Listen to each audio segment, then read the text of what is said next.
सभी गुरु भगवंतों को मेरी मथे वंदामी। ओम श्री सेठ गुरुवे नमः। साध्वी श्री सुनीति जी महाराज की जय हो। आज के वर्णन में आप देखेंगे गुरुदेव मां साधक थे, आज्ञा आराधक थे। व्याख्यान वाचस्पति गुरुदेव श्री मदन लाल जी महाराज के जीवन को हम जहाँ से भी देखें वहीं से अद्भुत नजर आता है। कौन सा गुण ऐसा है जो उनमें नहीं था। पंजाब संप्रदाय के गरिमाशाली महापुरुष थे वे। भारत भर के स्थानकवासी संघ के मान्य और सामान्य थे वे महापुरुष। फिर भी अहम या महत्वाकांक्षा उन्हें स्पर्श नहीं कर पाई थी, तभी तो वे सबके सरदय बने। सन 1936 होशियारपुर में आचार्य श्री काशीराम जी महाराज के आचार्य पद महोत्सव के बाद की बात है। सयालकोट में सिद्ध पुरुष श्री लालचंद जी महाराज के डायमंड जुबली का कार्यक्रम था। उपाध्याय श्री आत्माराम जी महाराज का भी आग्रह था। सयालकोट संघ की भी भावपूर्ण विनती थी। श्री लालचंद जी महाराज के प्रति लगाव भी था और नया इलाका देखने का भी मन था।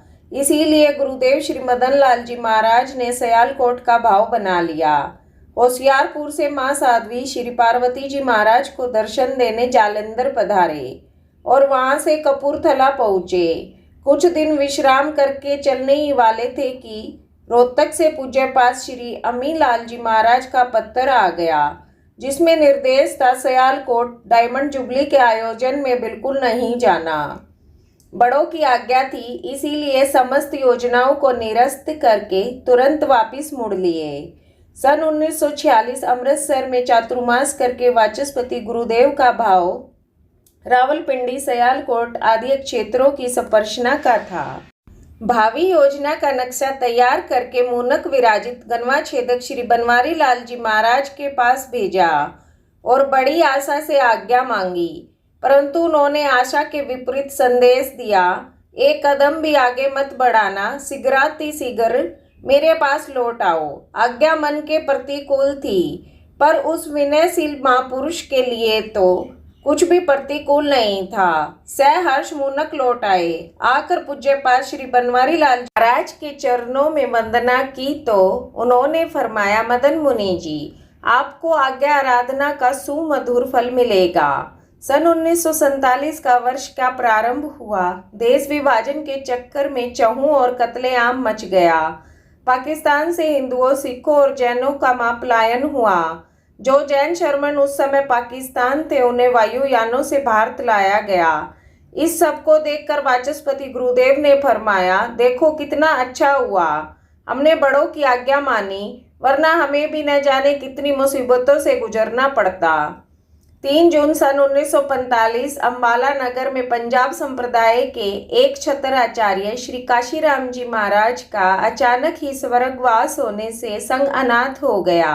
आचार्य पद पर किस महामुनि को प्रतिष्ठित किया जाए, इस विषय पर विचार विमर्श चल रहा था। देवलोक से पूर्व आचार्य श्री काशीराम जी महाराज ने वाचस्पति जी के नाम पत्र भेजा था, जिसमें लिखा था, मदन लाल जी, मैं जा रहा हूँ, पंजाब तुम्हारे हवाले सौंप रहा हूँ। हर ओर से पंडित श्री शुक्ल चंद्र जी महाराज पर दबाव पड़ रहा था कि आप श्री जी आचार्य वर्ग के प्रमुख शिष्य हो, अपनी राय बताओ। उन्होंने कहा, व्याख्यान वाचस्पति श्री मदन लाल जी महाराज ही संघ संचालन के गुरुतर भार को भली भांति वहन कर सकते हैं। अगर वे आचार्य पद स्वीकार कर ले तो उत्तम रहेगा। सभी को लग रहा था कि यह विचार पंडित श्री शुक्ल चंद्र जी महाराज का नहीं, अपितु आचार्य श्री काशीराम जी महाराज का ही है। आचार्य पद प्रदान का कार्यक्रम सभी के विमर्श पूर्वक लुधियाना होना था, अतः मुनि वृंद वहीं एकत्रित हो रहा था। वाचस्पति गुरुदेव भी मूनक में विराजित गणवा छेदक श्री बनवारी लाल जी महाराज को वंदन करके लुधियाना के लिए विहार करने लगे तो गणवा छेदक जी बोले, मदन मुनि जी, अम्बाला से आचार्य श्री जी का जो पत्र तुम्हें मिला है वह दिखाओ। उन्होंने पत्र प्रस्तुत कर दिया। गणवा छेदक जी ने पत्र पढ़कर कहा, अभी इसे फाड़ दो। उन्होंने तत्काल फाड़ दिया। फिर आज्ञा दी, लुधियाना जाओ तो कोई पद नहीं लेना, यदि पद लेना हो तो मेरे पास मत आना। वाचस्पति जी ने चरण पकड़े और प्रार्थना की, पूज्य परवर, आप मुझे लुधियाना तक के लिए नहीं, जीवन पर्यंत के लिए पद लेने का त्याग करवा दीजिए।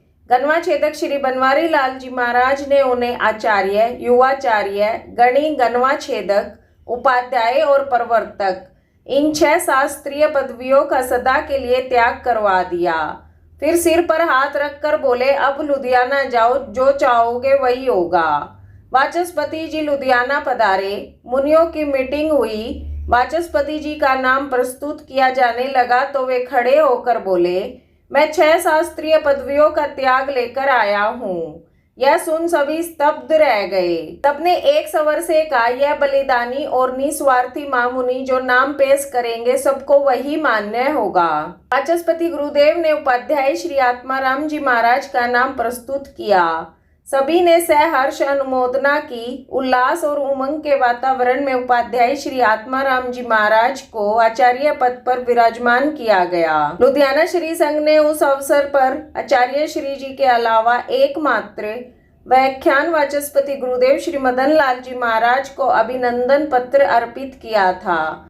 ऐसे थे आज्ञा आराधक वे महासाधक। कल के वर्णन में आप देखेंगे महापुरुष के महापुरुषों से संबंध।